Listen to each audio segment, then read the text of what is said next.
이재명 후보가 도착하셨습니다. 여러분, 우리 엄지를 들고 함께 외쳐보겠습니다. 함성! 누가 함께 지킨 민주, 미래를 위한 민주, 희망의 비전 함께 노래해. 이재명. 네, 이재명 후보가 도착하셨습니다. 세종시민 여러분, 충남도민 여러분, 엄지를 높이 들고 함께 외치겠습니다. 진짜! 지금은 이재명! 다시 한번 외칩니다. 진짜! 지금은 이재명! 뜨겁게 환영해 주십시오. 다 같이 함성! 이재명. 일하는 사람들이 행복. 네, 이재명 후보가 무대에서 우리 세종시민 여러분, 충남도민 여러분께 인사드렸습니다. 여러분, 다시 한번 함성! 산트로 경제 성장, 경제와 민생 살리고 4대 강국을 만들 미래 전략 산업. 네, 김총희님 그리고 박지현 의원님은 무대 밑으로 모시겠습니다.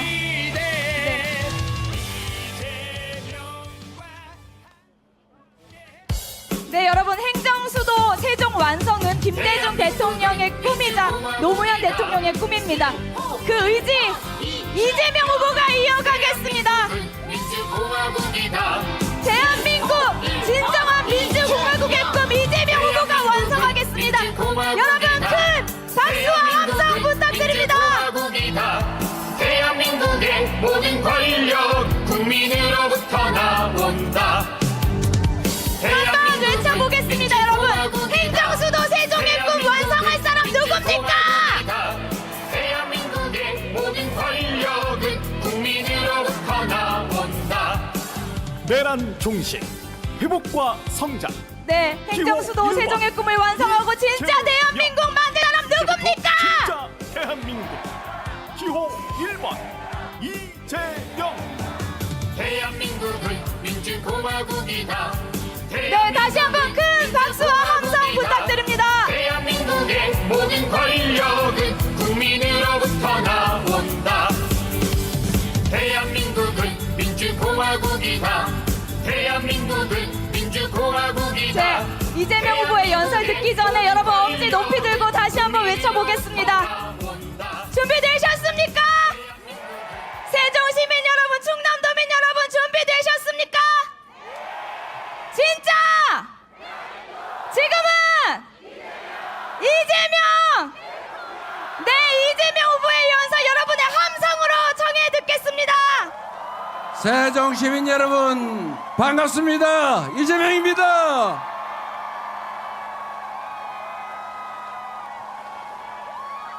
세종 시민 여러분, 우리 세종 시민 여러분 다 나오신 것 같습니다.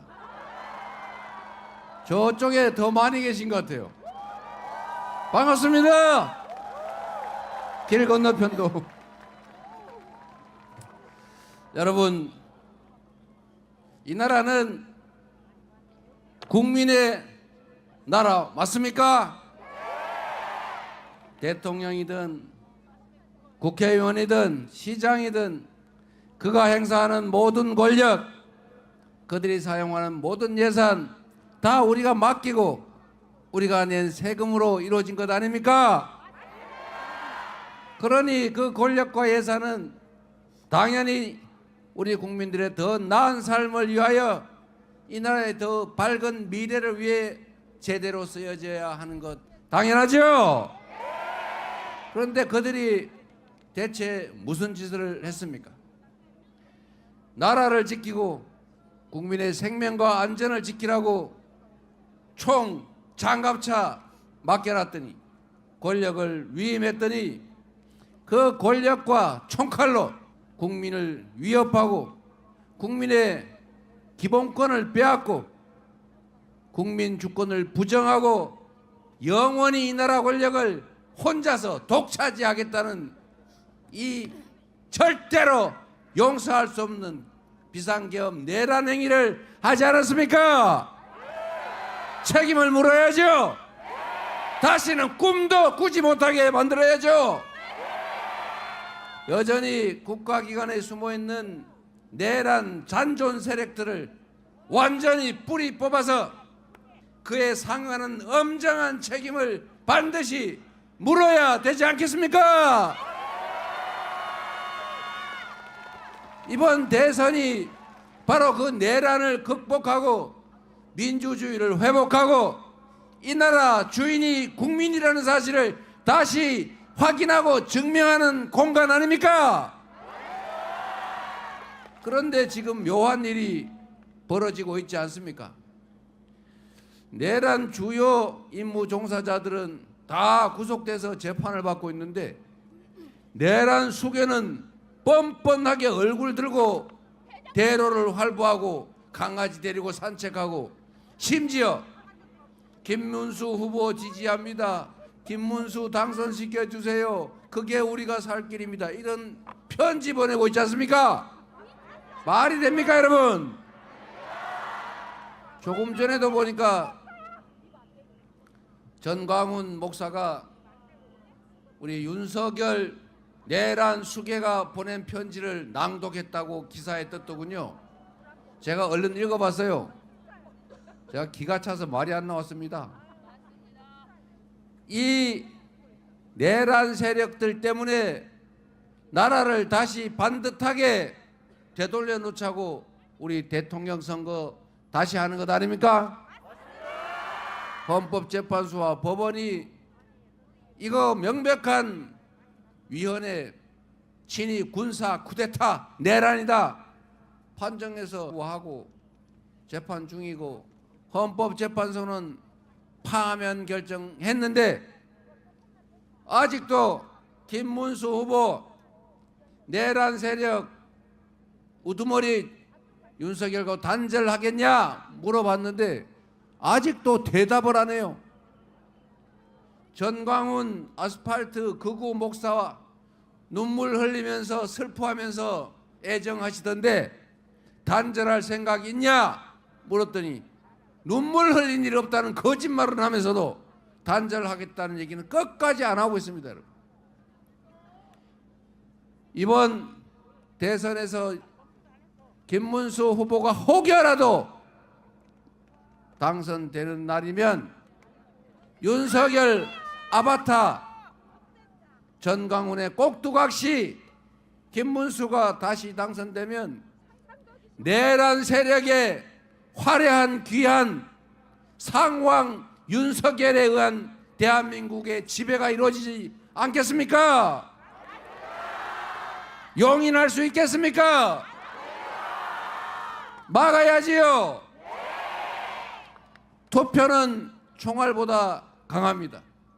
여러분의 투표로 여러분의 주권 행사로 내란 세력의 귀환을 민주주의의 완전한 파괴를 반드시 막아주시겠습니까? 할 수 있습니까? 확실하지요? 믿어도 되겠지요?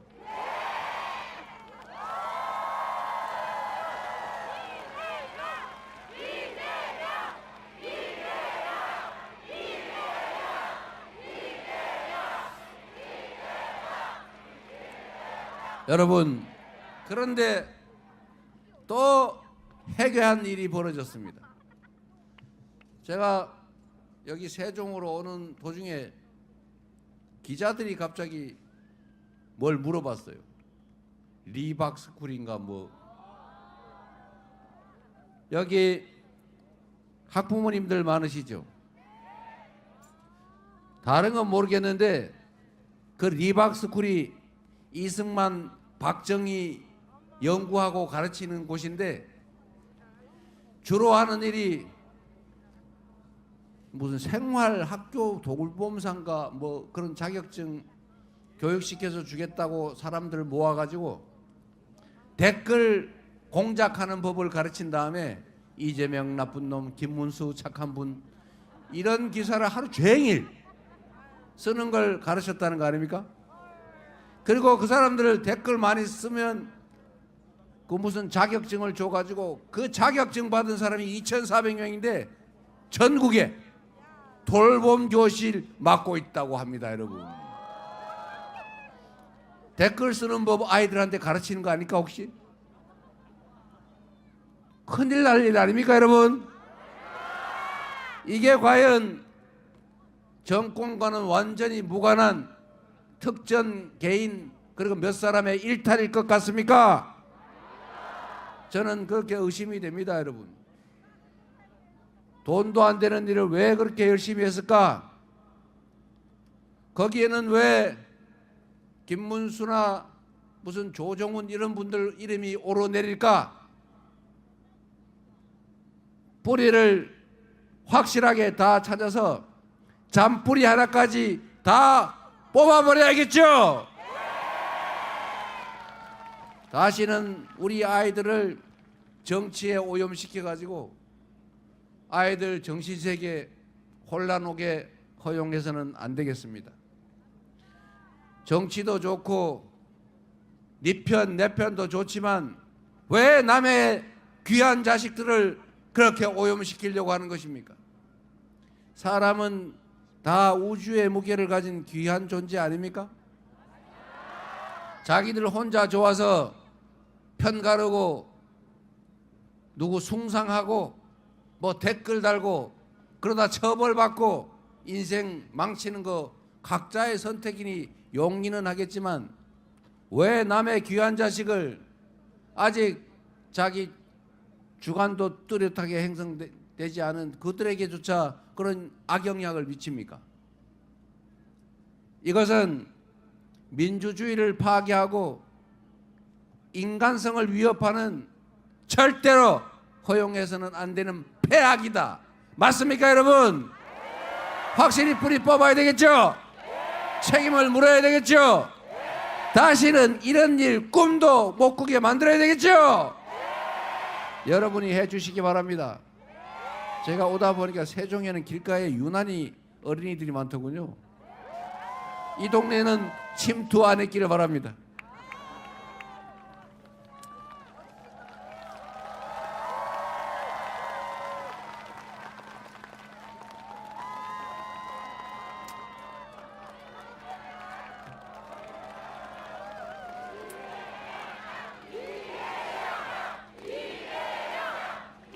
그리고 세종 시민 여러분, 더불어민주당이 참 많이 변하지 않았습니까?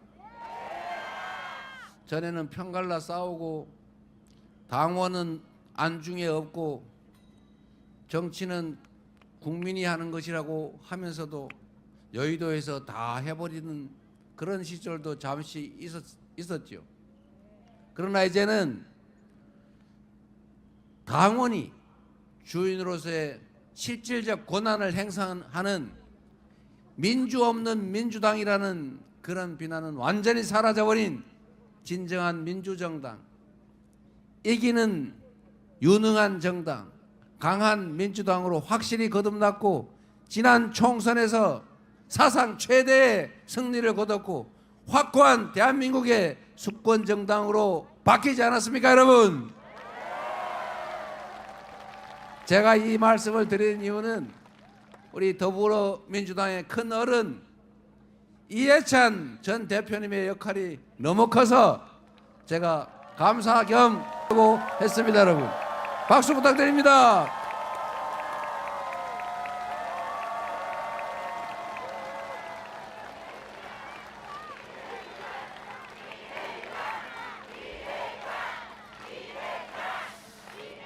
존경하는 이해찬 전 대표님께서 건강하시게 그리고 행복한 마음으로 새로운 대한민국을 지켜봐 주시기를 바랍니다.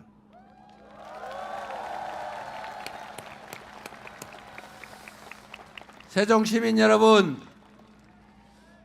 대한민국은 지금까지는 수도권 1극 체제, 특권층의 나라, 특수계층의 나라, 대기업의 나라, 이렇게 불균형 성장 전략에 따라서 특정 소수가 특혜를 받는 그런 나라였습니다.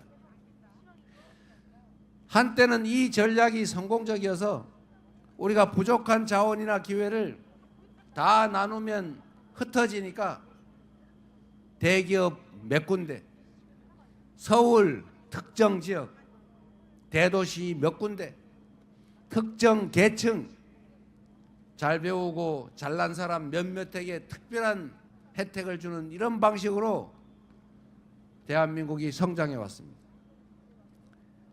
이 불균형 성장 전략 때문에 우리가 빠르게 성장해서 전 세계에서 해방된, 식민지에서 해방된 나라 중에 유일하게 산업화와 민주화에 동시에 성공한 나라로, 위대한 나라로 평가받았습니다. 우리 국민들의 정말로 눈물겨운 노력이 있었지만 국가 성장 발전 전략으로는 소위 요즘식으로 표현하면 몰빵 전략에 따른 것이었습니다. 한때는 이 몰빵 전략으로 특정 소수, 특정 영역이 엄청나게 많이 발전하면 그 떡고물, 낙수, 떨어지는 낙수로 많은 사람들이 혜택을 볼 때가 실제로 있었습니다. 그런데 여러분, 지금은 이 몰빵 전략이 한계에 다다랐어요. 수도권 한 군데에다가 집중하는 게 지방 소멸을 불러오고 있습니다. 이제 더 이상 견디기 어려운 상황으로 수도권은 미어터져 죽게 생겼어요. 효율이 떨어지고 있습니다. 기업 산업 정책도 마찬가지입니다. 이제 특정 대기업을 집중 지원하는 방식으로 노동자를 탄압하고 억압하고 쥐어짜는 방식으로 중소기업을 쥐어짜 가지고 대기업에 종속시키는 이런 방식으로는 더 이상 성장하고 발전하기가 어려워졌습니다. 대한민국에는 실질적인 특권 계층이 있습니다. 아주 좋은 학교를 나오고 특별한 인연들을 가지고 골프 치면서 룸사롱 다니면서 특별한 관계들을 맺고 정부의 정책으로부터 특별한 혜택을 받고 나쁜 짓을 해도 힘 있으면 봐주고 도둑질을 하고 주가 조작을 해도 힘만 세면 서로 봐주는 이런 특권 계층이 형성되어 있습니다. 이유는 우리가 너무 긴 세월 동안 전체를 위해서 특별한 소수가 특별한 혜택을 받는 것에 대해서 당연하게 용인했기 때문입니다. 그런데 이게 이제는 국제적 경쟁력을 훼손하는, 더 이상 지속적으로 성장 발전하는 길을 어렵게 하는 장애 요소가 됐어요. 그래서 이제는 방향을 전환해야 됩니다. 세계 경제기구, OECD 이런 국제기구들이 권고하는 바처럼 앞으로 한 국가가 지속적으로 경제 성장을 해 나가려면 성장의 기회와 성장의 과실을 균등하게 나누는 포용 정책을 취해야 가능하다. 이게 최근에 나온 얘기가 아니라 십수년 된 아주 오래전 얘기입니다. 우리 사회 자원, 기회, 자본 너무 많지만 다 한쪽으로 몰려가지고 이쪽에서는 썩어 나가고 대다수의 사람은 그 기회조차 누리지 못하기 때문에 사회 전체의 효율이 떨어지는 것 아닙니까? 사람들 다수는 힘겨워하고 자원의 효율적 배분이 이루어지지 않으니까 자원이 효율적으로 사용되지 못하고, 그러니까 사회 전체의 총량이 더 많이 늘어나지 못하는 거죠. 이걸 정확하게 지적한 것이 바로 포용 성장론입니다, 여러분. 전 세계에서 석학들이 다 그렇게 주장하지 않습니까? 그런데 대한민국에서는 이 주장을 하면 빨갱이라 그래요. 빨갱이. 저 빨개 보입니까? 그 빨갱이 얘기하는 사람들이 요새 빨갛게 하고 다니던데.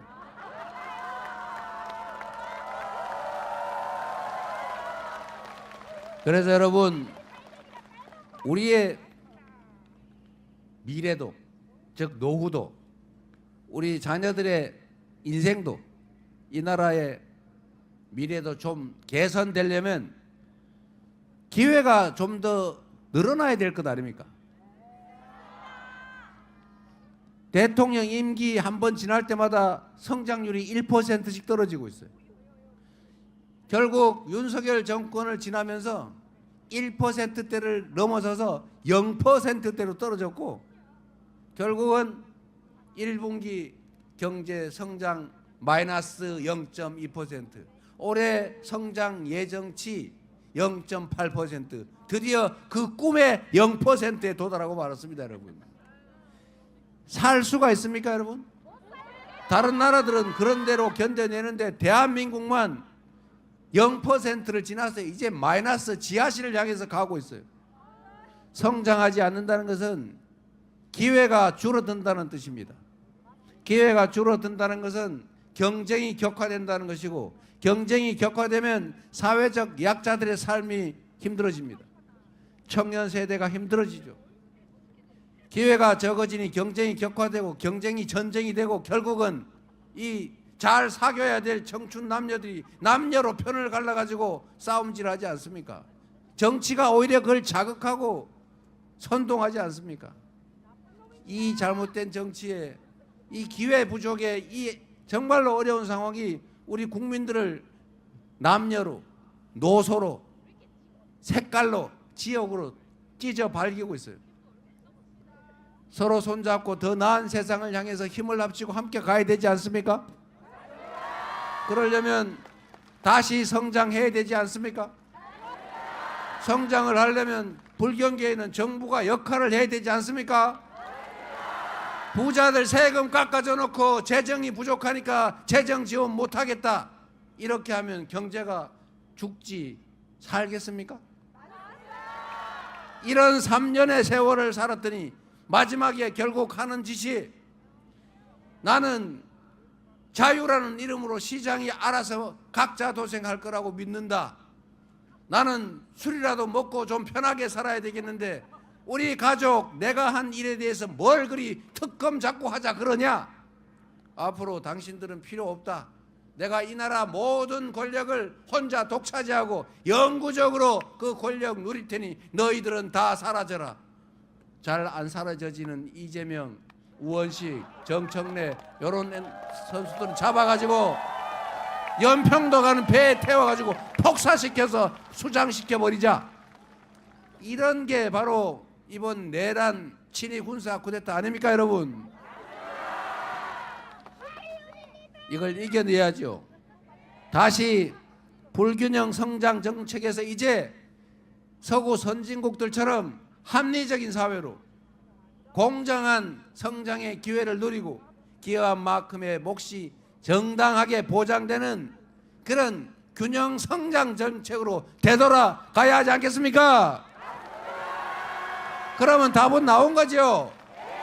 똑같은 예산을 배분해도 수도권보다는 지방에, 대기업보다는 중소기업에, 힘없는 노동자에게, 노동자 중에서도 비정규직에게, 비정규직보다는 알바에게 더 많은 배려를 하는 그런 정상적인 나라로 가야 하지 않겠습니까?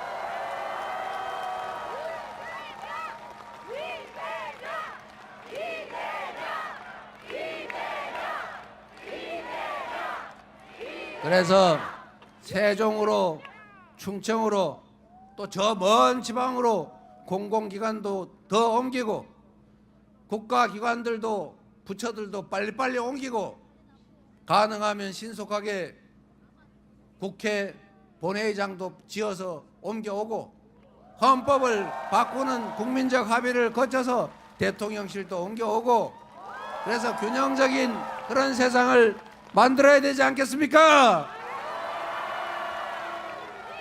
그런데 여러분, 이재명 무섭다는 사람 많아요. 다른 사람 누가 대통령 돼도 되는데 이재명은 절대 안 된다고 거품 물고 반대하는 사람들 있죠? 그 사람들한테 꼭 물어보세요. 왜 이재명이 무섭냐고.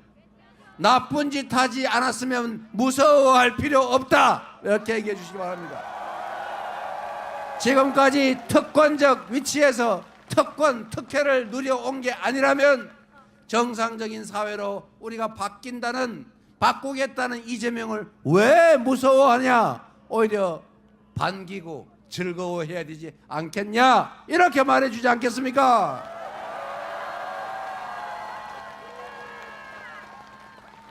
상식 아닙니까 여러분?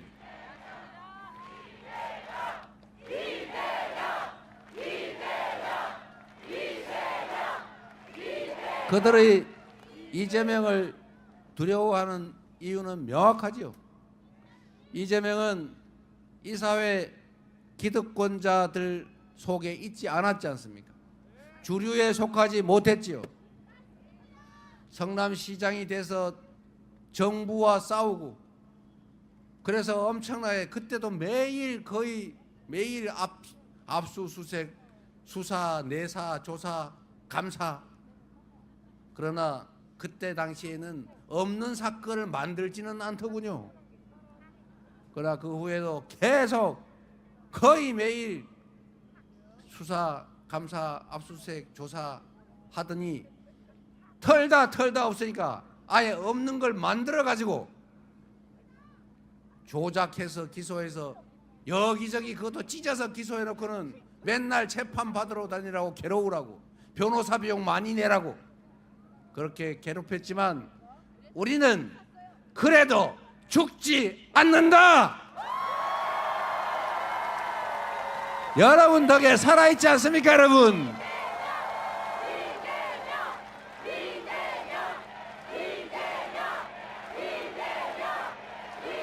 저는 똑같은 조건의 성남시를 이재명 시장 이전과 이후로 완전히 다르게 만들었고 세종 시민들도 성남으로 이사 가고 싶을 만큼 전혀 다른 성남시 만들지 않았습니까?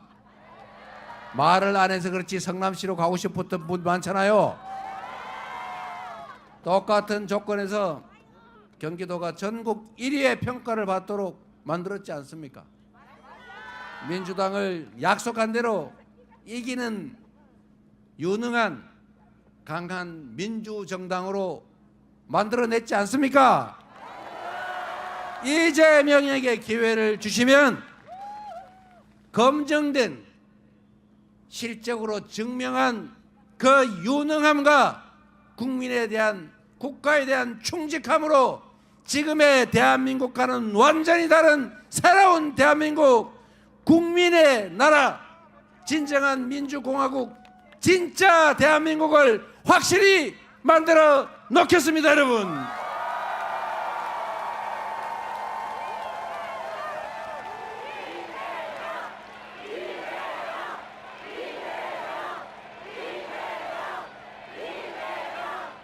똑같은 조선에서 무능하고 무책임하고 백성을 대상으로 여기던 선조 외환 환란을 불러들여서 수백만 조선 백성들 죽게 만들고 온 산천을 다 피로 물들이지 않았습니까? 망할 뻔했잖아요. 그런데 그 똑같은 조선에서 백성을 사랑했던 충직한 정조는 노비도 실력이 있으면 중요 직책에 쓰면서 동아시아 최고의 조선으로 부흥시키지 않았습니까? 한 사람의 리더가 어떤 마음으로 어떻게 하느냐에 따라 그 사회는 망할 수도 흥할 수도 천국이 될 수도 지옥이 될 수도 있다는 것을 지난 3년 동안 윤석열 국민의힘 정권을 통해서 우리가 체감하지 않았습니까? 이번에는 바꿉시다. 이번에는 무슨 수를 써서라도 반드시 이겨야 합니다. 그들이 혹여라도 이기면 내란숙의 윤석열이 상황이 돼서 되돌아오고 다시 군사 쿠데타가 일상적으로 벌어지는 민주적 통제는 사라진 왕의 나라 윤석열의 나라가 되고 말 것입니다. 어떤 일이 있더라도 반드시 이겨야 하고 그러려면 투표해야 하고 투표를 통해서 그들을 압도적으로 심판하고 압도적으로 응징해야 합니다 여러분.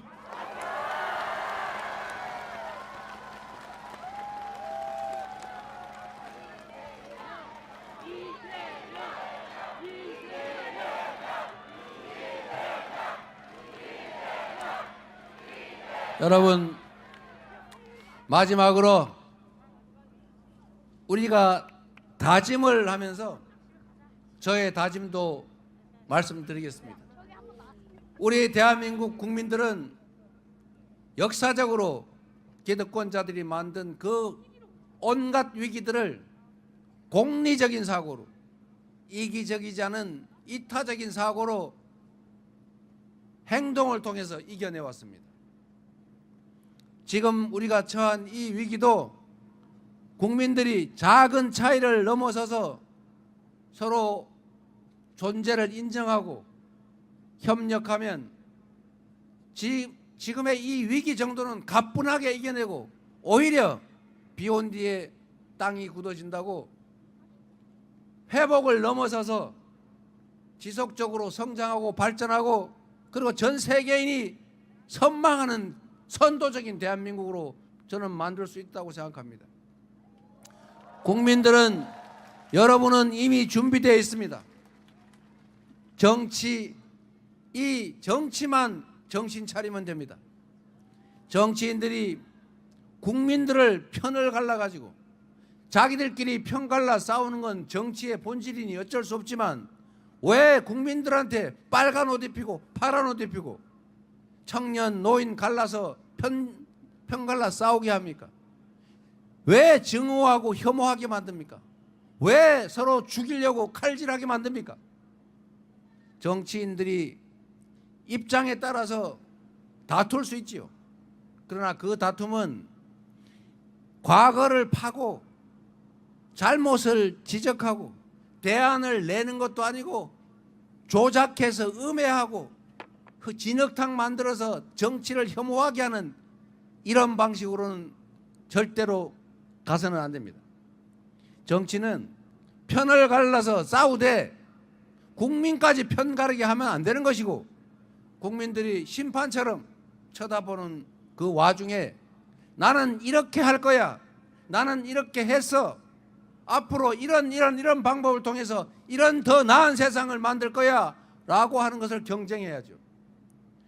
나는 너의 이런 점이 마음에 안 들어, 너 옛날에 이랬지, 너도 한번 당해봐, 이런 저질스럽고 퇴행적인 사고로 정치를 하면 되겠습니까, 여러분?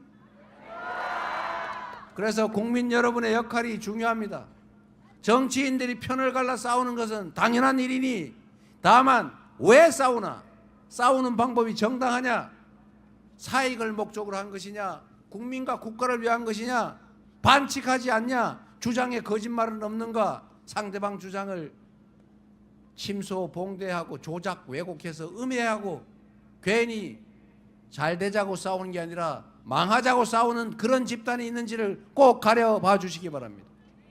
그래서 잘하면 칭찬하고 잘못하면 벌을 지고 영 대책이 없으면 이번에처럼 컷 해야죠.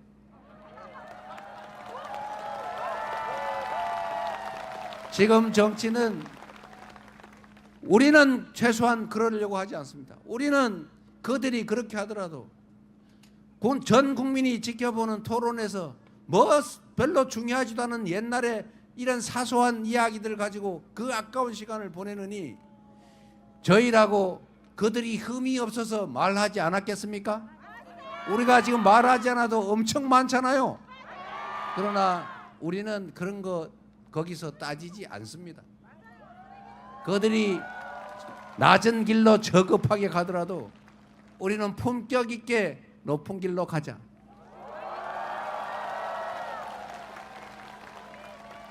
지금의 이 분열의 정치, 증오, 혐오의 정치를 반드시 극복해야 합니다.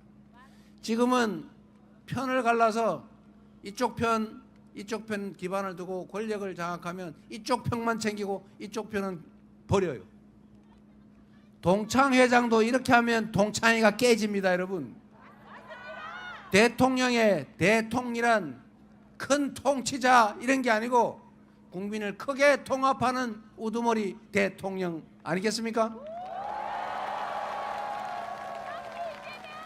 반쪽만 가지고 경상도만 우대하고 전라도를 학대하면서 경상도 거기에 의존해서 권력을 장기적으로 유지했던 그런 독재, 청춘 남녀를 편갈라 싸우게 하고 젊은이와 노인이 싸우게 하고 지역을 갈라 싸우게 하고 충청도 하고 충남 충북 싸우게 하고 장애인 비장애인 싸우게 하고 이러면 나라가 어떻게 되겠어요? 이제는 편을 만들어서 그 편에 의지해서 분열과 증오와 혐오에 기반해서 권력을 유지하는 이런 반통령, 반정치를 넘어서서 국민을 하나로 모으고 자라기 경쟁을 해서 국민들에게 성과로 평가받는 진정한 대통령, 진짜 정치 우리 한번 해봐야 되지 않겠습니까? 그 길을 저와 민주당이 가겠습니다. 여러분과 함께 새로운 세상을 반드시 만들겠습니다. 여러분의 선택을 받는다면 더 새롭고 더 희망적인 나라를 만들어서 여러분께 보답드리겠습니다. 감사합니다. 네, 여러분, 이재명이 이기면